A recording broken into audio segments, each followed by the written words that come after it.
At Thanksgiving dinner in Portland, everything shifted the moment my family decided to judge me out loud in front of everyone. Every subscribe gives strength to my voice and keeps this channel breathing. Please like, share, and hit the bell icon so our stories never fade. My name is Riley Harper, and I was 31 years old when I realized that silence does not protect you. It only teaches people how far they can go without consequences. My mom looked straight at me, her face calm, her voice confident, and she said, "You are the laziest one at this table. Just look at your sister and learn something." Right after those words, my sister smirked slowly, lifting her glass with a quiet sense of victory that did not need any explanation because she was enjoying the moment more than anyone else in the room. I did not raise my voice. I did not shake. I placed my hands flat on the table, looked up, and said, "Clearly, then this lazy one will stop paying $6,200 of her rent every month." My sister choked on her drink the second the words left my mouth, coughing so hard that the sound drew every eye in the room toward her without me having to say another word. The table went quiet in a way that felt heavy, not awkward, not dramatic, but real, as if everyone realized at the same time that something important had just been exposed. Before I take you inside my story, tell me this honestly. If you were in my place, would you stay silent or finally speak up? Comment your answer and tell me why. It started in a quiet house in Salem, long before money was ever part of the problem.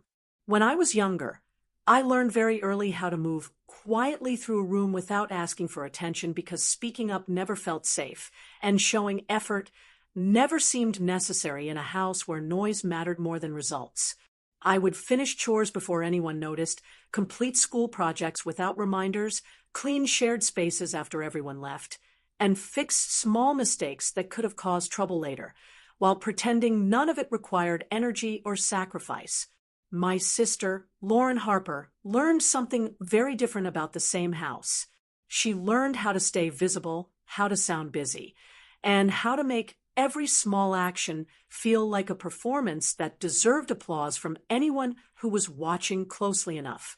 Whenever something went smoothly, she would step forward, naturally describe what had been done, explain how stressful it had been, and accept praise without hesitation or discomfort. Mom saw what looked like movement, not what created stability. She listened to the stories that sounded impressive instead of noticing the silence that kept everything working.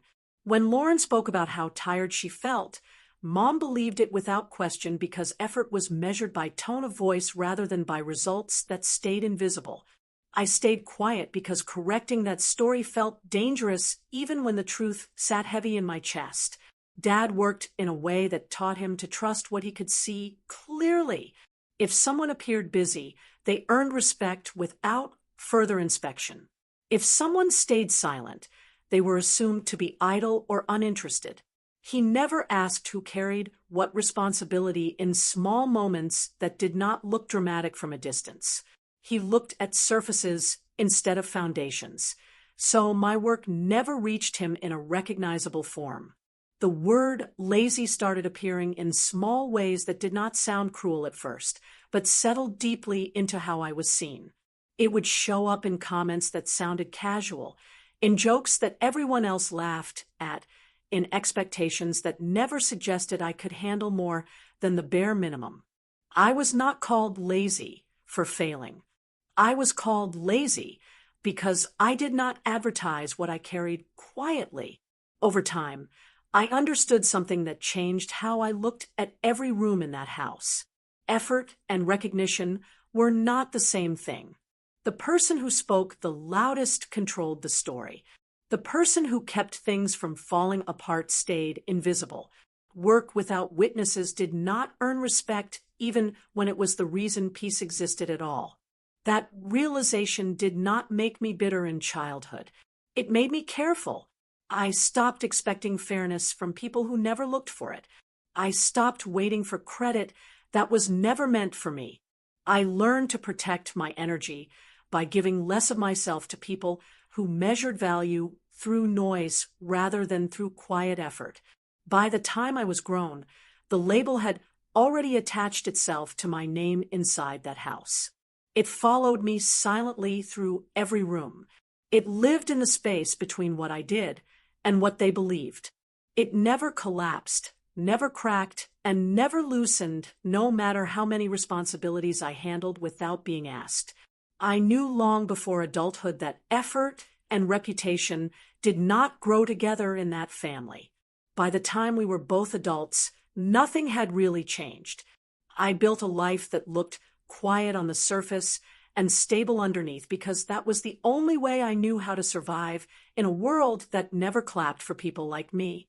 I chose work that rewarded consistency rather than attention, learned to stay late without announcing it, and slowly created a reputation as someone who could be trusted when things went wrong.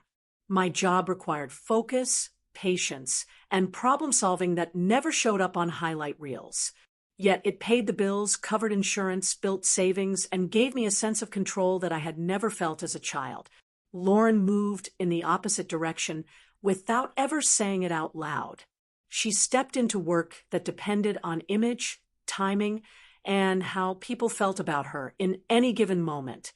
She leaned into roles that put her in front of cameras, at events, in rooms where people noticed energy more than outcomes.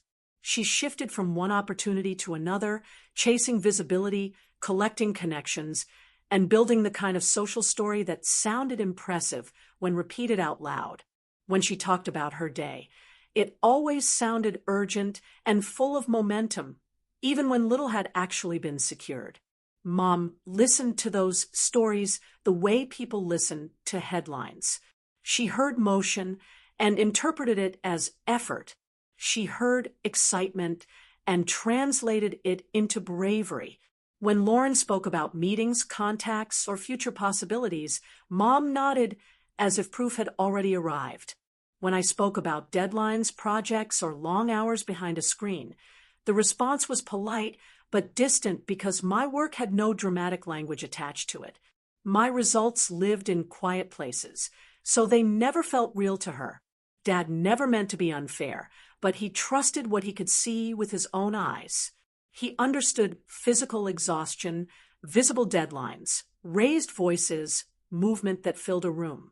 When he looked at my work, he only saw a chair, a desk, a computer screen, and a calm face.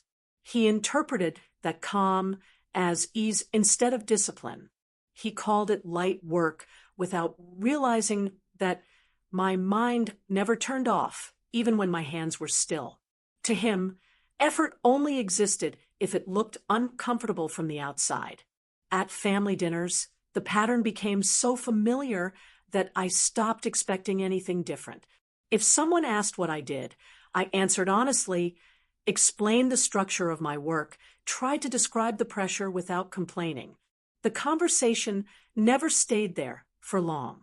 It always slid back toward Lauren, toward her schedule, toward her contacts, toward how impressive it sounded when she described the room she walked into.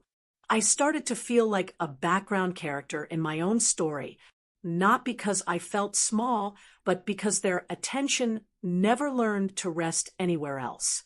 What changed slowly inside me was not anger, but clarity. I began to understand that truth mattered less than narrative in that house.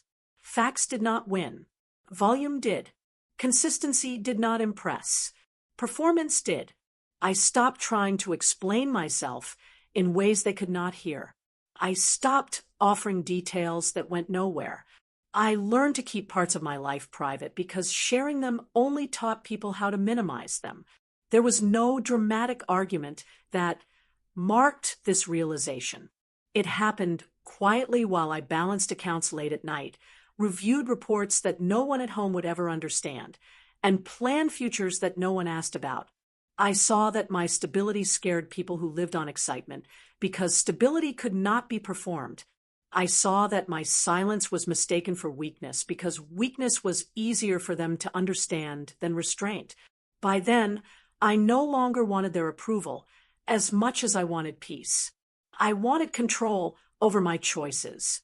I wanted a life that did not rely on applause to feel real.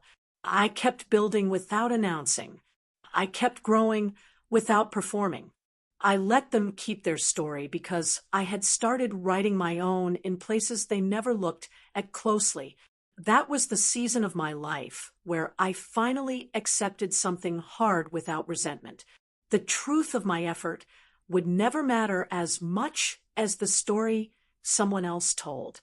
Once I understood that, I stopped trying to compete with a voice that was always louder than mine. Not long after that, I sent the first payment without thinking too much. The first call came late one evening when the day had already drained most of my energy, leaving me in that quiet state where saying yes feels easier than asking questions. Lauren's voice sounded sharp around the edges, tight in a way that felt real enough to scare me. She said she had miscalculated the timing of her commissions. She said the landlord was no longer patient. She said the notice on her door felt humiliating. I listened longer than I should have because fear carries a tone that is difficult to ignore when it belongs to someone you grew up with. At that moment, helping felt logical, not emotional. I opened my banking app while she was still talking. I moved the money before she finished explaining the details, then told her not to worry because it was temporary, because it was just a small bridge to get her through one stressful moment. I believed that sentence as I said it. I believed it because I had been trained to solve problems quietly instead of studying why they existed. The next month did not feel like a pattern at first. It felt like bad timing, unlucky break, slow paperwork, late transfers. Lauren became softer with me. Her tone changed from urgency to familiarity. She began to speak as if leaning on me was not a request, but a shared understanding between two sisters. I did not argue because I wanted to believe that trust was stronger than discomfort. I told myself that real family support was not supposed to feel calculated. Slowly, my habits changed without ceremony. I stopped browsing flights when friends talked about weekend trips. I chose cheaper groceries without thinking about it. I delayed replacing shoes even when the soles wore thin. I canceled plans that required explanation because explaining felt heavier than adjusting my own life. None of this felt dramatic in the moment. It felt like responsibility. It felt like adulthood. Lauren adjusted in a different direction. Her tone grew lighter. Her stress sounded rehearsed instead of raw. She stopped thanking me. She started telling me what month would be better, what opportunity was close, what connection was about to pay off. The conversations lasted longer, but said less. I began to notice that the story always had a happy ending just ahead of reach, always one step beyond the present, always needing one more month of patience. The worst part was not the money itself. It was the way my mind slowly reorganized around the obligation. I started planning my budget with her rent already removed, as if it were a fixed bill I had always owed. I checked my own balance with a quiet fear that felt shameful because it existed silently. I stopped talking about my goals because they felt irrelevant when measured against someone else's emergency. I did not feel generous. I felt trapped inside a version of myself that kept agreeing because stopping felt selfish. Mom never questioned where Lauren's stability came from.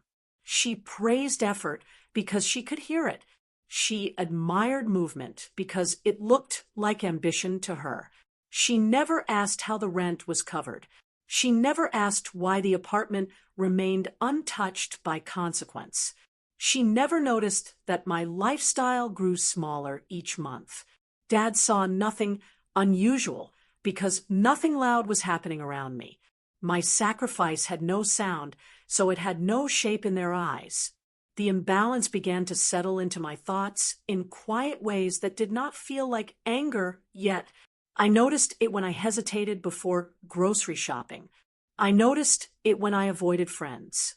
I noticed it when my reflection looked more tired while her social world stayed bright. I still loved her. I still wanted her safe. I also started to sense that something unfair was building inside me, slow enough to avoid attention, but real enough to change the way I breathed. I told myself it would end once she found her footing. I told myself Real, help was never counted. I told myself that being strong meant being silent. Those thoughts kept me going longer than logic ever could, even when the pattern no longer felt like help and started to feel like ownership. The week before Thanksgiving felt different even before anyone said anything.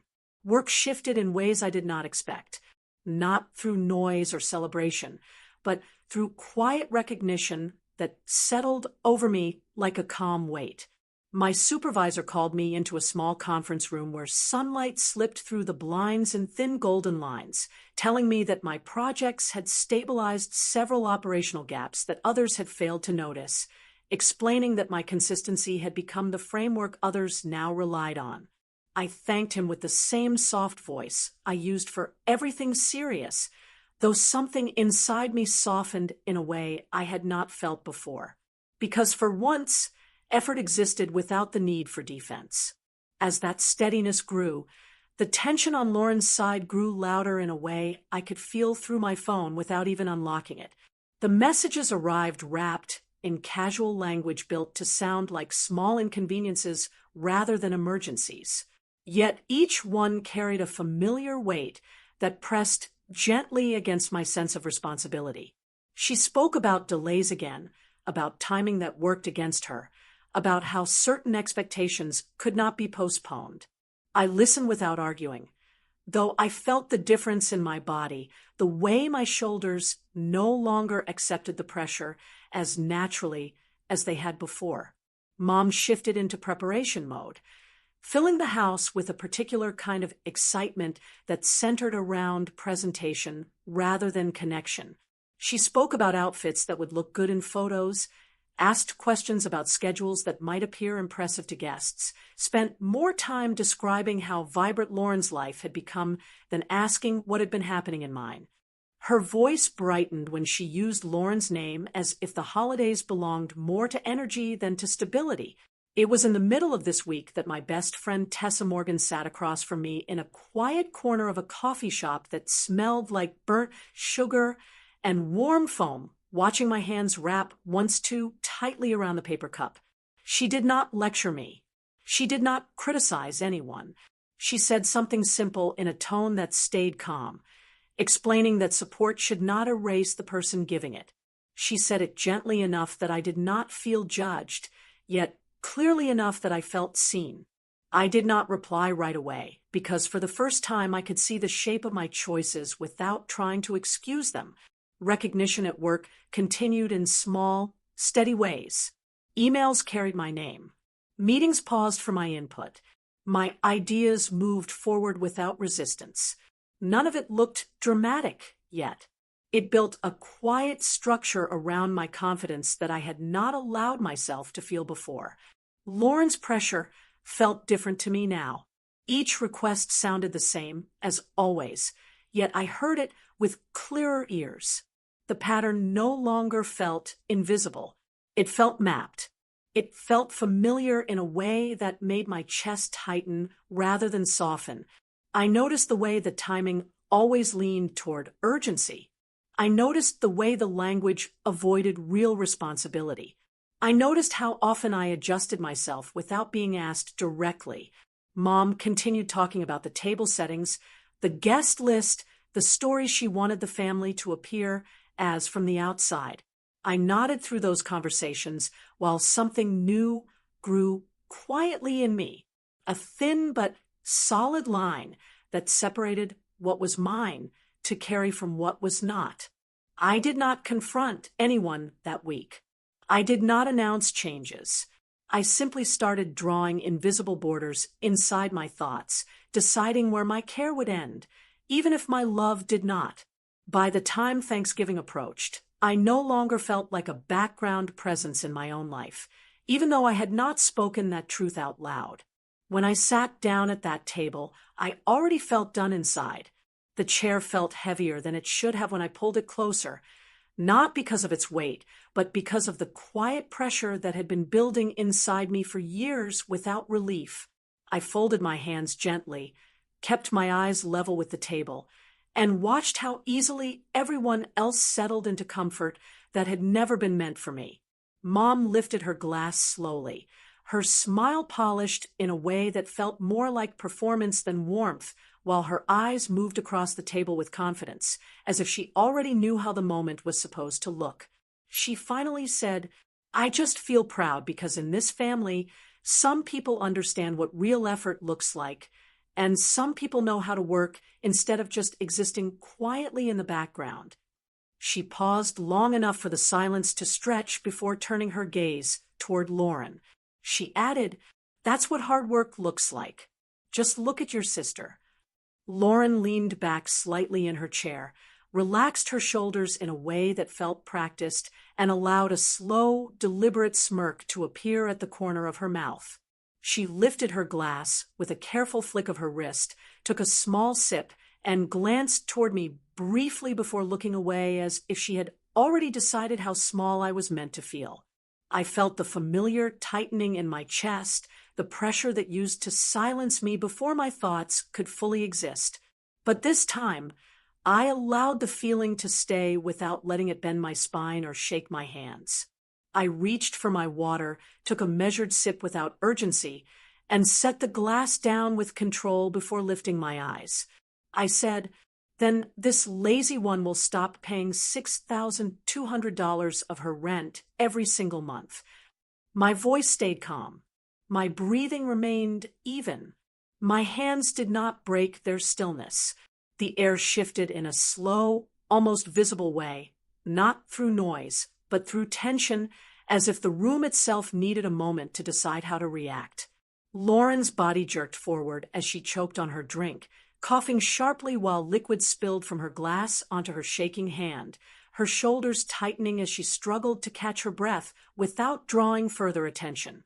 Dad leaned toward her immediately, driven by habit rather than awareness, lowering his voice to a whisper that carried more weight than it should have. He whispered, "Lauren." That single name sounded heavier than a sentence, not because of volume, but because of everything it represented in that moment. The atmosphere grew thicker around the table, not loud, not chaotic, but heavy in a way that made every movement feel delayed as forks hovered above plates. Glasses paused in midair, and even breathing felt more deliberate. Mom tried to preserve her composure, though the tightness around her mouth betrayed her effort, and she said, "Let's not make this uncomfortable for everyone." I lifted my chin slightly, kept my tone gentle, and answered without raising my voice. "I'm not making it uncomfortable. I'm just done pretending it was ever fair." No one reached for laughter. No one tried to soften the silence. No one found a joke to hide behind. The truth remained in the air, settled between plates, glasses, and hands that no longer moved naturally, while Lauren avoided my eyes, completely focusing instead on wiping her fingers with a napkin that tore slightly from the pressure of her grip.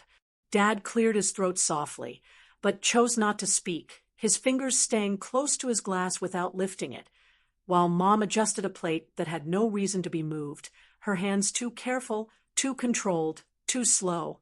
Inside me, something shifted, not with anger, not with noise, but with a quiet sense of finality that felt stronger than fear, as the weight I had carried began to loosen without needing permission. For the first time, the silence did not make me feel small. A few hours after dinner, the house was louder than it had ever been. The living room felt tight, as if the walls had moved closer without anyone noticing, pressing the air until every breath felt like a decision that had to be made. No one sat comfortably. No one pretended anymore. Every sound came from the same place, a raw place where words stopped being polite and started becoming weapons that had been waiting for years. Mom stood near the end of the couch and spoke first, her voice cutting through the space with a sharpness she no longer tried to hide, as she said, "You embarrassed your own sister in front of everyone, and you call that respect?" Dad stayed standing, arms crossed, his voice lower but heavier when he answered, "We cannot keep calling the truth disrespect just because it hurts." His words did not calm the room. They deepened the crack that had already formed. Lauren did not wait. She stepped forward quickly, her jaw tight, her eyes locked on mine. And she said, "You think you are strong now because they heard you, but you only proved how selfish you really are." Her words did not tremble. They burned. She wanted them to land. I walked fully into the center of the room, not slowly and not to make a point, but because I refused to stay on the edge of something that had already consumed so much of my life. When I spoke, my voice stayed low but clear because it did not need to compete with shouting anymore. "I am not helping again, not with money, not with errands, not with silence, not with pretending. I am done completely." Mom turned toward me with a look that was more shock than anger, and she said, "You are acting like you have no responsibility to this family." I answered her without raising my voice or softening it. I took responsibility when no one asked. I paid for things no one saw, and I stayed quiet when it cost me everything. And that is why this ends now. Dad stepped forward a little, his expression careful, like he was trying to choose words that could still fix something. And he asked, "You are really willing to let this fall apart?" I met his eyes and replied. It was already falling apart, while I was the only one holding it together. Lauren's reaction shifted. Her hands clenched, her shoulders tightened. Her voice lifted when she spoke again, not pleading this time, but threatening. "If you walk away from this, I will make sure people know what you are really like." She wanted fear. She wanted hesitation. She wanted me to bend. I did not step back. I did not lower my head. I did not try to defend myself. You can say whatever story you need to survive this, but I am not bending anymore to make you comfortable. The room went quiet in a way that felt heavier than the shouting had felt. No one moved. No one interrupted. Even Mom stopped speaking. Even Dad stopped adjusting his stance. Lauren stayed frozen where she stood. I stayed where I was, breathing evenly, feeling something solid inside me that did not exist before, something that did not depend on approval or permission. After that, I walked away from the center of the room and toward the hallway, not because I was escaping, not because I felt weak, but because I had said everything I needed to say without losing myself in the noise. When I closed the guest room door, behind me, the house was still loud. For the first time, I was not. Months later, everything became quiet in a way I had never known. The quiet did not feel empty or lonely. It felt organized, predictable, and strangely gentle, as if my life had finally stopped living in emergency mode. I woke up without dread, worked without constant tension, and slept without replaying old conversations in my head. The silence was not a lack of sound, but the absence of chaos. Lauren did not adjust smoothly to the new reality. Without my support, she was forced to leave the apartment she had treated as a permanent reward rather than a temporary privilege. She moved into a smaller place that required her to budget, to plan, and to accept that responsibility could no longer be avoided by shifting it onto others. The lifestyle she had built on comfort had to shrink, and for the first time, she experienced consequences that could not be smoothed over by someone else's effort. Mom could not control the outcome the way she always believed she could. She tried to manage conversations, tried to redirect blame, and tried to convince herself that things would simply return to the way they had been. The reality refused to obey her expectations, and the illusion of control slowly cracked as she realized that no amount of pressure or guilt could force me back into the role I had already released. Dad kept contact, but from a distance. He sent brief messages, asked simple questions, and avoided emotional conversations that might force him to choose between comfort and honesty. His presence became a line rather than a bridge, a reminder that connection can exist without closeness when fear is still stronger than understanding. I did not step back into the role of rescue. I did not offer silent payments, quiet fixes, or hidden sacrifices. My life stayed calm because I protected it. I built routines that belonged to me and learned how to feel safe without being needed. I stopped measuring my worth through how much I could ease the lives of people who never asked how heavy the burden had become. There was no reunion, no dramatic apology, and no sudden healing moment. There was only distance that felt clean rather than painful. I learned that distance does not always mean hatred. Sometimes it means respect for the space required to stay whole. Setting boundaries inside a family is not an act of cruelty, and it is not a rejection of love. It is a form of self-respect that allows a person to exist without constant emotional exhaustion or financial pressure. When you stop allowing people to define your value through what you provide, you begin to understand that peace is not earned through sacrifice, but protected through clarity, courage, and consistency. Thank you for staying with my story until the end, and for giving these words the space to exist in your thoughts and your time. If you have ever faced a moment where you had to choose between family expectations and your own peace, I would truly love to hear your experience. Share your thoughts, your feelings, or your story in the comments so we can understand each other.